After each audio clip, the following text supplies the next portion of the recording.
Assalamualaikum warahmatullahi wabarakatuh. Perkenalkan, nama saya Oki Aprianda. Sini saya akan menjelaskan tentang kasus yang kami ambil. Yaitu judulnya di sini ada yang kami ambil analisis statistik deskriptif tingkat pengangguran di Indonesia. Ini disusun oleh Nabil Septiwana dan Alfi Yurian Indra Putra dan saya yang Aprianda. Sini kami ambil kasusnya dari situs resmi Badan Pusat Statistik BPS.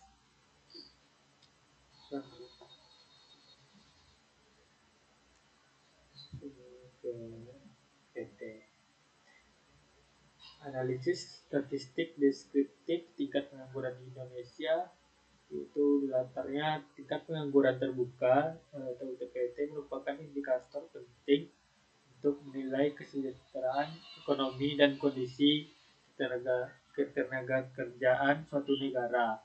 Berdasarkan data BPS, TPT menunjukkan presentasi pendudukan yang belum bekerja namun aktif mencari pekerjaan dalam periode dari 2021 sampai 2025. Indonesia mengalami tren penurunan TPT yang mencerminkan pemulihan ekonomi pasca pandemi serta peningkatan penciptaan lapangan kerja. Meski demikian, ketimpangan wilayah dan dominasi sektor informasi masih menjadi tantangan. Analisis statistik deskriptif diperlukan untuk menggambarkan perkembangan TPT secara kuantitatif agar hasilnya dapat menjadi dasar pengambilan kebijakan.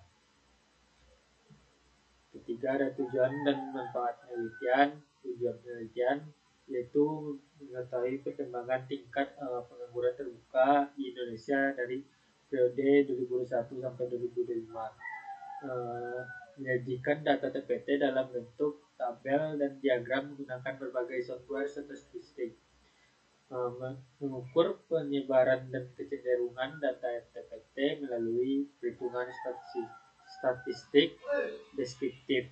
Manfaat penelitiannya memberikan gambaran umum mengenai kondisi pengangguran nasional, melatih kemampuan mengolah data menggunakan perangkat lunak, statistik, membantu pemerintah dan masyarakat memahami tren pengangguran, dan menjadi contoh penerapan metode statistik dalam kehidupan nyata.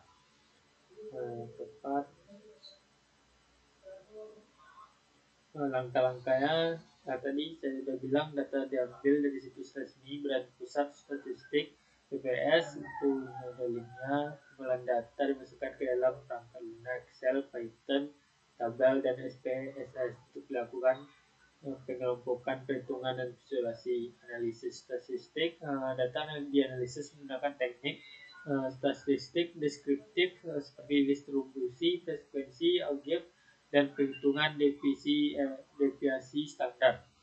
Penyajian data hasil analisis disajikan dalam bentuk tabel dan diagram agar mudah dipahami. Nah, di sini ada data tingkat pengangguran di Indonesia BPS 2001 sampai 2005. Tahun ada 2001 sampai 2005. Jumlah pengangguran di 2001 ada 875, 2002 sama, 2003 798, 2004 719, 2005 7,24. TPT-nya ada 6,26%, 2002 5,83%, 2003 5,25%, 2004 4,82%, 2005 4,76%. Area turut ini membawakan bahwa TPT terjadi pada 2021 itu 6,26% dan terendah pada 2025 4,76%.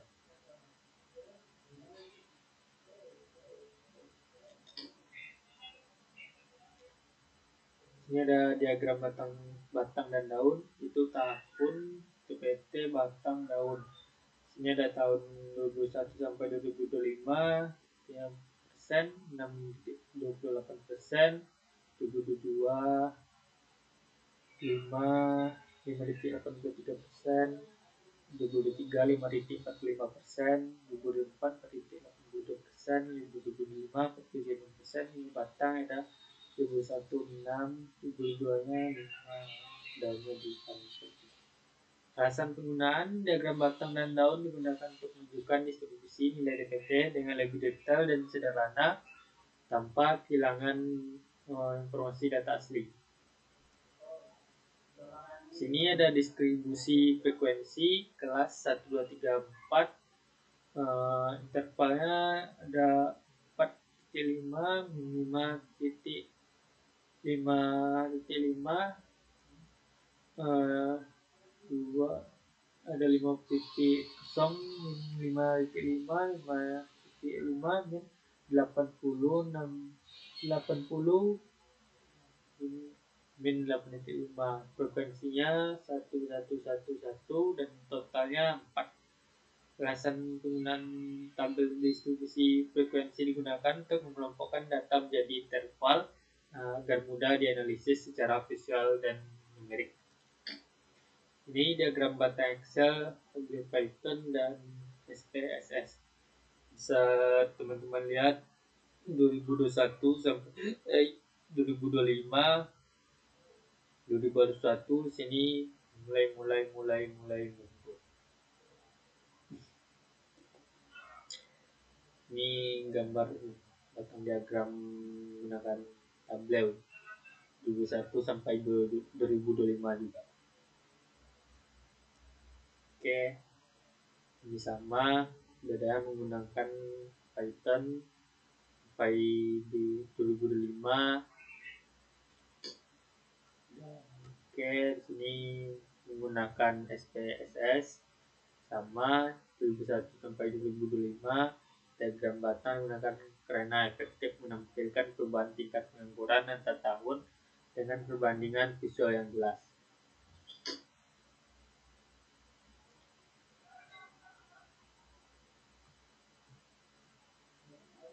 Sini ada diagram garis Python dan SPSS.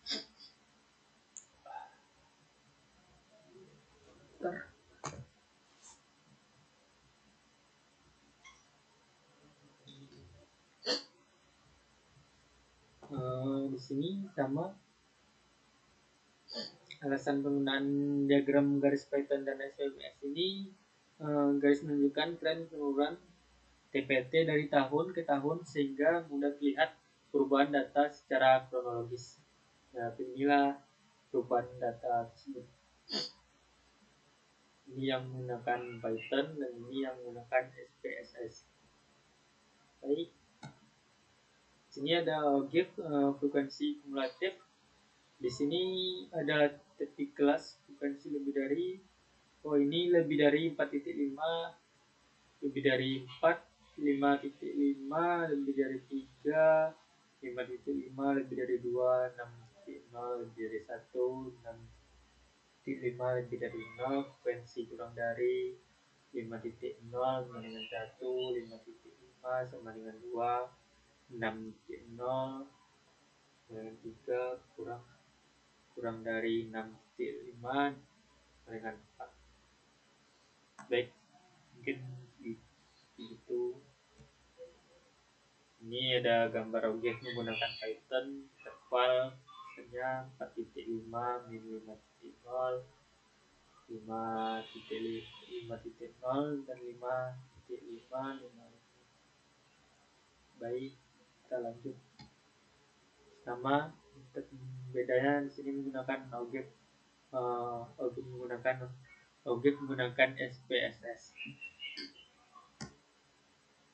Sini ada frekuensi relatif, interval frekuensi relatif yaitu 5,5, min 5, 0, 1, 25, 5,0, 5, 1, 25, sama. Oke, lanjut. Ini ada gambar frekuensi relatif menggunakan Python. Sini sama rata 25%, 25%, 25%. Baik, kita lanjut. perhitungan harga tengah dan deviasi. Sini ada intervalnya 5.5 min 5.0, 5.05, nilai tengahnya ini 4.75, 5.25, frekuensinya 1 semua, dan kali XI 4.5, dan total semuanya ada frekuensinya 4 dan totalnya 22.00. Rata-rata X sama dengan 22 per 4 sama dengan 5.50 simpangan rata-rata atau SD dengan 5.65. Oke. Kemencengan dan keruncingan enggak.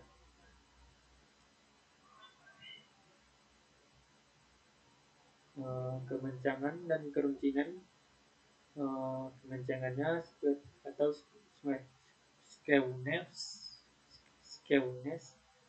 atau negatif kecil dan distribusi miring ke kiri karena data TPT menurun.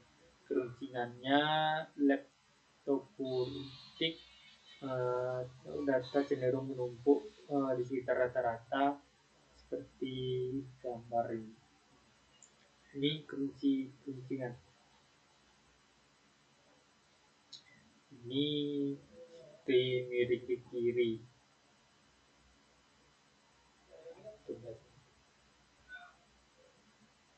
Ini ada objek frekuensi kumulatif, frekuensi relatif. Keterangan dashboard menampilkan tren TPT dari 2021 sampai 2025 dengan interaktif, filter tahun dan jendek grafik. Alat visualisasi ini memberikan tampilan data yang komprehensif dan mudah dibaca. Kesimpulannya, berdasarkan hasil analisis dan BPS periode 2001 sampai 2005, tingkat pengangguran di Indonesia mengalami tren menurun yang konsisten dari 6,26% pada 2001 menjadi 4,76% pada 2025. Penurunan ini menandakan adanya peningkatan daya serap tenaga kerja dan pemulihan ekonomi nasional pasca pandemi. Hasil analisis juga menunjukkan bahwa data TPT memiliki kemencengan negatif yang berarti bagian besar itu berada di bawah rata-rata nasional. Manfaat pembelajaran ini yaitu mampu mengolah dan menganalisis data statistik menggunakan Python, Excel, tabel, dan SPSS. Yang kedua, memahami cara menghitung dan menginterpretasikan ukuran pemusatan serta pembeberan data.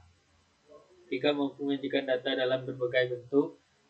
Visualisasi statistik dapat menarik kesimpulan dan menjelaskan tren ekonomi nasional berdasarkan data resmi. Baiklah, itu saja yang dapat saya jelaskan. Assalamualaikum warahmatullahi wabarakatuh.